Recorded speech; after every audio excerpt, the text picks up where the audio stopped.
Hello, this is Ken Ferry with this week's Boots in the Field.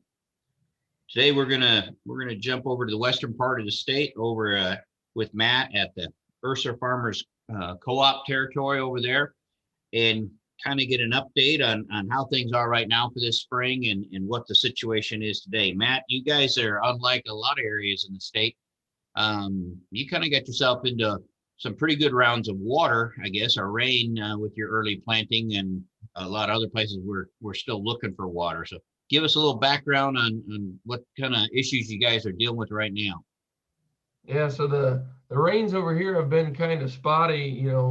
We've been getting anywhere from a half inch to 2 inches or 2/10. So guys have been chasing around and trying to find the dry ground. But one thing that we've been looking at the past week has been some replant decisions on stuff that was planted the weekend of Easter and the couple days following, because there early April, we picked up 4.5 to 5.5 inches right after all that Wow. stuff was planted Easter weekend. And then we went 14 consecutive days where we didn't get any more growing degree units than 6 on any given day. So we were planted in good conditions and avoided the seed chilling right out of the gate, but then we sat in the ground for 3 weeks and stuff was struggling to come up. So you got past the seed chilling, but then it just went to pot after that. Yep. So anything that laid flat and wet or ponded, we're seeing low stand counts, sometimes down to low 20,000s, even down to 15,000 in some of the worst spots. So guys have still are, probably only half to 2/3 done with corn and beans over here. So picking and choosing on whether we keep planting some of our better ground, if that's what's left, or do we go back and replant. So it's been back and forth. There's been a couple fields over here that have been completely torn up and replanted already. So this year was kind of unique with the April 5th, 6th plantings. We actually got a chance to replant some of those in April still. So normally we're talking about replant decisions in the end of May and June, but with $6 corn and $14 beans, we really got to get every bushel off of these acres. Yeah, and sitting here, May 6th, so your replant decision is still going to be on corn is going to be 100% basically of yield. So, and I think crucial in a situation like this, you can't go off a stand count, right? You need to be looking at projected ear count. So some of these that have been struggling to get up, you may have 25,000 plants, but you may be looking at 18 or 19,000 ears, and boy, May 6th, you just can't hang on to that. That needs to come out. Yeah, and as we're working through these decisions, Zach's going to put up a calculator and some worksheets on our website, croptechinc.com, that'll help work through some of these replant decisions. Based on what your hybrid is, how many bushel per thousand you can expect out of your projected ear count stand compared to how many late emergers you're looking at that may or may not be bearing plants out there late in the season. So you can kind of estimate what your yield potential is right now, and then what's your yield potential if you replant on a certain date, and make that decision, plugging in your replant costs and your price going forward. So using some data to make that decision rather than letting emotion drive that, whether you're going to tear it up, whether you're going to leave it. Yeah, I like the way you guys have redone our calculator sheets, because you're looking at ear count versus population. Once you have the population and you look at the recount sheet, you can then say, okay, I have 25,000 or I have 30,000 plants, but only 19,000 of them are within one collar of each other. It helps you select what will those 19 produce, because it's not a matter of X amount of bushel times 25 per se. So getting yourself dialed into a realistic yield goal, and that's important now versus being the last week in May, first 2 weeks in June, when you're starting to, you're sacrificing some top end yield. We can fix this Unfortunately, that means we got to tear out that old stand when we make that decision. And there's a lot of options there to tear it out, but that's going to be the other side of this equation is we're not going to stick corn next to corn in that field. So if we make the call to tear this out, we got to tear it out. And I'm guessing you're going to be a lot of patching. I don't. Do you have very many whole fields in this kind of shape, or is it just areas of the field? Just a few fields that I know of, and maybe more would come out if there wasn't dry ground to plant elsewhere and better fields to plant elsewhere. There might be more popping up, but for the most part now, small acreage places that held water. But you're exactly right, and our calculator shows that, you know, if you were going to stick in 30,000 next to an existing stand of 10 or 15, then all of a sudden you've got a lot of plants out there to feed in not as many years as what you think you're going to have. So corn, we don't want to do that. Beans, you can kind of get away with it and add some weed control. A lot of times we don't add yield, but we got some beans that have been coming up pretty tough too with the hard rains in early April. We've got some crusting issues. Luckily, we've had more rains to soften some of that crust for us. But I think we're going to have plenty of beans in most areas. It'll be small patching in type jobs on the bean replant front as well. And that's something too on the calculated sheets for our soybean replants. I like how we have in there. We actually have a premium in there for these early planted beans. So you're willing to accept lower bean populations if they were planted early with the potential to flower early, meaning that it's not weighted the same. So in April, an early April planted bean, the stand is going to carry more yield potential than that same decision made, in this case, 2 weeks in June, when you're trying to figure out, do I replant or not a mid-May planted bean, meaning that these early planted beans are worth more. So if you can handle the weed control, we're better off to keep those beans. Don't interplant into them per se, but to take those beans and take them all the way through. And that's adjusted for in the calculation sheet on whether we replant. That's why we have a planting date as well. Those early beans get a little more credit, meaning we're willing to take a little more, a little less population than we would be later. Yeah, in a lot of cases, and you'll see it on the sheet, we can leave a stand of 100,000 down to 80,000, even maybe 60,000, depending on at how uniform that is. But below that, it starts getting to the point where we pull the trigger on replanting. Right. And it also comes back to what's a weed pressure, right? You know, so is that a fairly clean field? Is it easy to keep clean, or is it giving you a lot of fits? Definitely it comes back to, are these non-GMO beans? So what are your options to manage those weed controls? That all has to go into that decision. You know, over here, Matt, for the most part, we got some phenomenal soybean stands. We're just starting to see corn emerge. So I expect to see some pretty good corn emergence. We didn't get a lot of corn planted around Easter. We did get a ton of soybeans in, and the corn's a little slow, but it seems to be moving along at a pace to where, you know, if it wouldn't be for this next week coming, we'd see a lot of that corn staying up. But speaking of that, I look, your forecast is slightly better than ours, Matt, but man, is ours falling apart. You know, we went from one day in the weekend at 39 degrees. I'm looking now, I have 3 days at 39, 2 days at 37. We gave a green light to planting, and at this point, boy, this looks so much like a typical Mother's Day massacre on the horizon right here.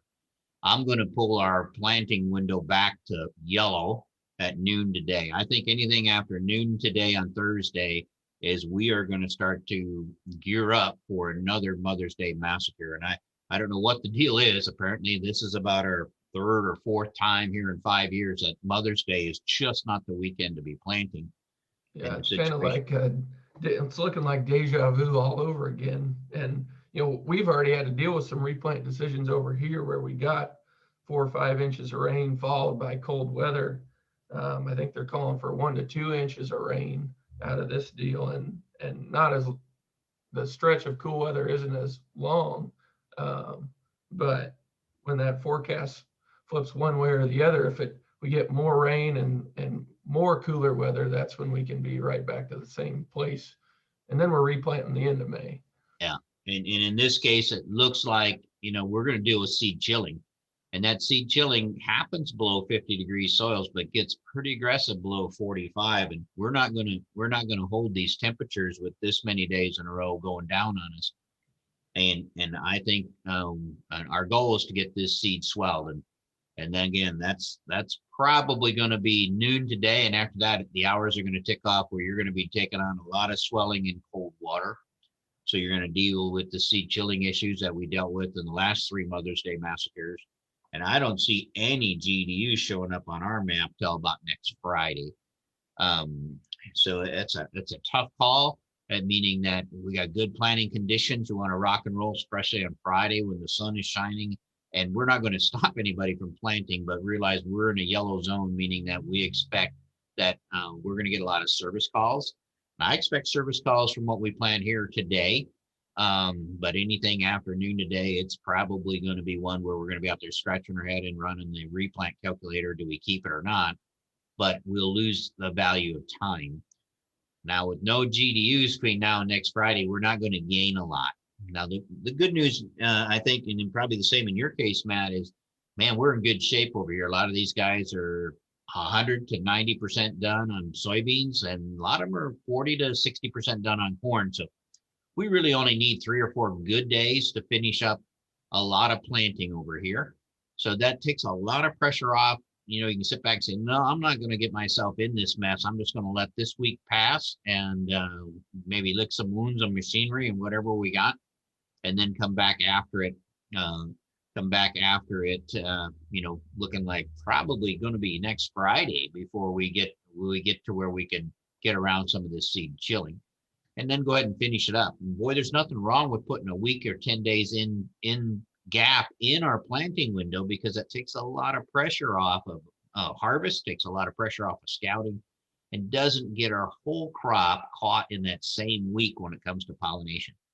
Scares me when these guys put the whole crop in 5 days, and then we have to deal with what other Mother Nature throws at us because the whole crop is in this kind of the same window. Yeah, and talk to a lot of people that have, maybe 1, 2, 3 days, 3 good days of corn planting left. And if you look at the forecast, it doesn't look like today and Friday is going to be an optimum day to plant that corn. If you can wait until the end of next week, hopefully we dry out and we have a little better forecast, and we can get it finished up in a few days. Yeah, and the same with soybeans. If they're not in now, you're probably not trying to get an early bean in anyway. So just wait for these conditions so we can get these beans up and out of the ground. And again, we don't want SDS to catch our last beans out there as well. So not very exciting at this point, but boy, I hate to not pay attention to this forecast.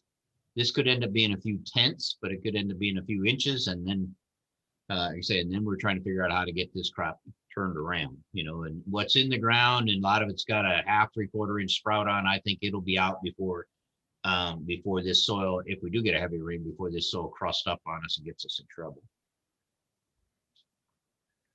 Looking at the insects, have you seen much in the line of insects over there, Matt? As far as I haven't seen much out in the field. Just digging the furrow, we got some grubs that we've been finding. Haven't seen anything major that's causing issues yet. We're aware of the cutworms, the cover crop guys, and the armyworm guys. There's been a few, or the guys that are chopping rye for cattle feed. There's been a few fields of rye that got knocked down the last couple of days. So kind of be on the lookout for armyworms moving, cutworms coming into those fields that were green a couple of weeks ago. I know Pike County was showing some significant black cutworm flights. So expected cutting dates there were like the 25th of May. So that's on our radar. Yeah, it's interesting, that little booger, that cutworm. We have traps here, of course, at the Corn College site, and the ones that we have in the grass at the end of our bean field. Last night I was checking the trap, and it was 2, and 300 feet away in one of our cover crop blocks, we're catching 14. The night before it was 2 and 10. It's amazing how habitat draws those in. So anybody with a cover out there, it's loaded with cutworm right now, so you need to pay attention to that. Even if you kill that cover off, and I saw one guy yesterday working his cover in, that cover is going to be where the eggs are already laid. So they're not going to show up, like you say, till the end of May, but they're already laid. So think about your habitat out there, your chickweed, your henbit, and all that kind of stuff. If you don't have cover, and make sure your scouts are paying attention to this cutworm when cutting starts to take place. These bushels are worth a lot more this year, so we don't want the cutworm to get any, and they're easy to kill, so it's not like it's a major issue to handle those cut. We did run into a little bit of trouble with seed corn maggot this week over here. Again, it was where typical seed corn maggot in soybeans, where you would incorporate manure or residue or something like that would be basically burying some carbon that the fly would come in there and lay their eggs. And in this case, it was in a tilled field, but the seed corn maggot were basically, we're going to have to do some replanting, and they were wiping out the beans. These beans were treated, which we haven't seen seed corn maggot in beans very often. Usually it's untreated seed, or spring applied manure that got chiseled in, that type of thing. In this case, they were treated for bean leaf or for seed corn maggot, but it wasn't holding. There was, it was going to cause a replant. There's first planting of 144,000 or 140,000 beans, and we were finding 5 or 6, I think, in just about every plant as far as taking them out. So if they got a bean field that's not coming up, don't assume it's cold weather and crust. Make sure the scouts are looking, especially if you had a lot of carbon out there. It's a lot of corn stalks or manure or something that you tilled down early, and the seed corn maggot or the fly got in there and laid those eggs. Saw a few soybean bean leaf beetle this week. I expect this cool weather will slow things down, but everybody needs to stay on top of that bean leaf beetle. Make sure it doesn't clip the arch as those beans are coming out of the ground. So what I'm saying is scout those fields. Make sure that the slow emergence isn't just cold weather. It could be other insects that are getting in the way. Good thing this year about the bean leaf beetle is a lot of beans in the neighborhood have been planted early, so you're not going to be the only one with April planted beans that those bean leaf beetle will flock to. Yeah. Probably the other issue I took a lot of calls on is out of water. Now, most of them are coming out of Iowa. Talked to different people who had stopped the planter. Most of those were tilled, meaning they were tilled down 4 inches deep or so, and they just lost the water. And boys, we got to put this corn in moisture. So situation, if you can't find moisture, don't keep planting and wait for that rain to come through. A couple of guys are planting 3 inches deep. I get nervous planting corn 3 inches deep, but if 3 inches where the water is, you got to go there and get it. If you don't have a lot of slope and you can get away with it, sometimes I like to use a row cleaner and push myself into moisture. So I might push away an inch, and instead of planting 3 inches deep, plant 2 inches deep into moisture. That's a little dangerous, right? If you got some slope, because you can get erosion. And it's if you do get the big rain and you can cover that corn up. If you cover the corn up right after planting, it's not too bad, but if you cover it up after it breaks the surface, it can be a mess as well. Bigger question is, why did you run out of moisture? Keep these soil finishers tight to the corn planter. Don't get out there a week or two in advance just because there's a forecast of rain. We know around here forecast of rain is maybe a 10th. So, keep things coupled up tight. Guys that have run the turbo tills and stuff like that, they broke the crust. They have a dry mat on top, and that works like a blanket because you broke the waterfront. It'll stay moist under there. Just don't worry about it, and stay on top of it. But again, all the things you need to pay attention to in dry weather. Keep your depth wheels tight against your disc openers. Don't let it fall in. Use a little more down pressure if you need to keep your V trench. And we had guys shut off their in-starter fertilizer in those dry conditions. If you're concerned about germination, shut your in-furrow starter off. And there's some technology on the planter to help us tell when we're getting too dry, like with the Smart Firmer. If guys are running those, keep an eye on them, but don't take them to the bank as far as what they're telling you for moisture. We need to get out, look, do our digging, and dig our cross section to see what the moisture line looks like and where we're tucking those seeds in. So it's a good tool, to keep track of where we are, but don't negate that and not go behind the planter and dig. We need to make sure we're planting in the moisture. Yeah. There's nothing better than getting behind that planter and dig and doing your cross section. This is a year you don't want air pockets. You don't want dry soil around the bottom of that seed. You can have dry soil up in the furrow a little ways, but it can't be on top of that seed. You don't want trash down in there either. But yeah, trying to get a green line all the way across the field on your monitor isn't as good as going back there. And when that changes from yellow to green, make sure you go back there and dig and see where that moisture's at. Yeah, a little bit of attention to seedbed this year will be big as far as managing that and keeping yourself out of trouble. Well, we probably should wrap up. The Corn College registration is open. People are starting to sign up already, so that's kind of cool. Corn College is August 3rd and 4th, and it's an in-person live event. Unlike last year we had to go virtual with it. This year we are coming back to the live 2-day event, and that's cool. We're excited about that. But even with that, last year's virtual event was a huge success. So we are going to continue with that. There will be a virtual event, but we'll have it in the winter, January 4th. People said in their response last year, especially a lot of new visitors to Corn College, said they really liked it and they liked the virtual part. So we're going to keep that. And a number of them responses said it'd be nice if the virtual was in the winter when they weren't so busy. So we're going to follow through with that as well. So the virtual event will be this year, January 4th. So you can come to the live event, or if that doesn't work for you, you can catch us on the virtual event. The virtual event will be very similar to last year. We'll give presentations, and then we'll break it open for live Q&A, so you can participate in that day as we work through the questions and the process. Now, of course, the 1-day virtual event will not cover all of the 2-day event. It's not like we shrink it into 1 day. You're going to get portions of the 2-day event in there. So it will be the same material, but it won't be incomplete. As guys, we can't get 2 days into 1 day from that scenario. Now, the sign up has started. If you sign up for the 2-day live event, you automatically are registered at the same cost for the virtual event. So it comes with the 2-day ticket. If you can't make the 2-day event, or in case of our friends in Canada, unfortunately, I don't know if the border is going to open up in time, you'll at least be able to get to the virtual event. So you can do the virtual event, or you can do the live event. The live event will get you to both for the same price. So I think that'll work out pretty good for people. We are going to have to follow the local COVID restrictions. So right now we're capped at 110 people is all we can get in here for the live event. If things change, good or bad, we'll just deal with it at the time.